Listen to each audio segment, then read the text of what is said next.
It was a landmark. As soon as the address came in, I knew exactly what it was. I knew which church it was. I knew what corner. It's a terrible loss. Another piece of St. Louis's rich history is gone tonight. This Northside Church up in flames.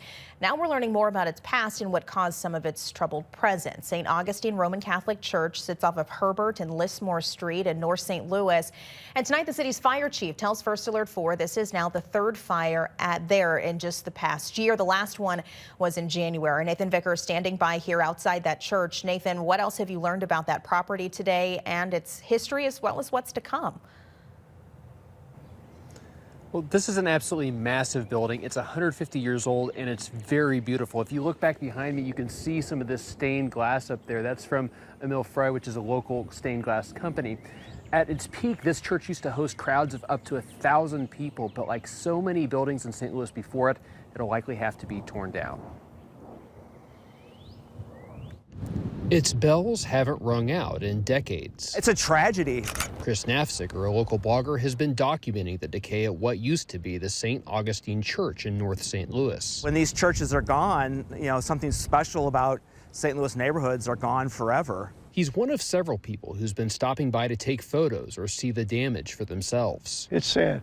I can't imagine what it took to put all this together. Donald Bowe used to go to Mass here as a child. One time, this was a beautiful place. Neighbors like Nanny William have seen several fires here over the past few years, but this one gutted it. I don't want to see nobody get hurt. No, because I was praying last night that nobody, was in there.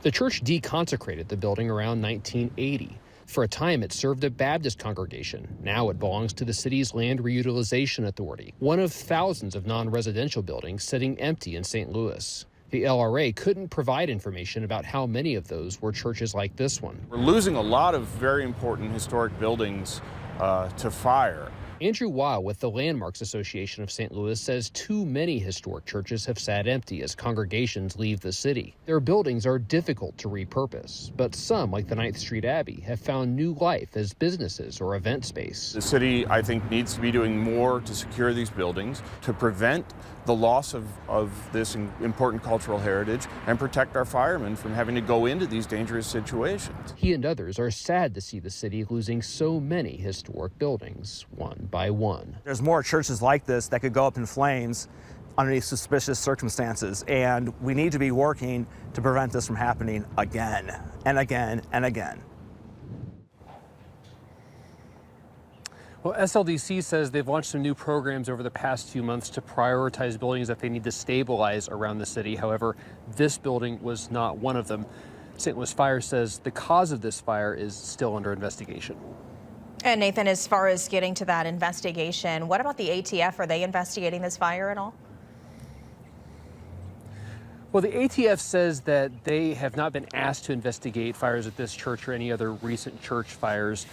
We asked them about rumors that this may have been started by a group called the Brick Mafia, but the ATF says they hadn't heard of that organization. However, a spokesperson did tell us that it's not uncommon for people to come and steal bricks after the burning of a building like this one. We also asked St. Louis Police and St. Louis Fire about this. They say they haven't heard of any connections to any kind of arson group as well, but they are investigating the cause of this fire.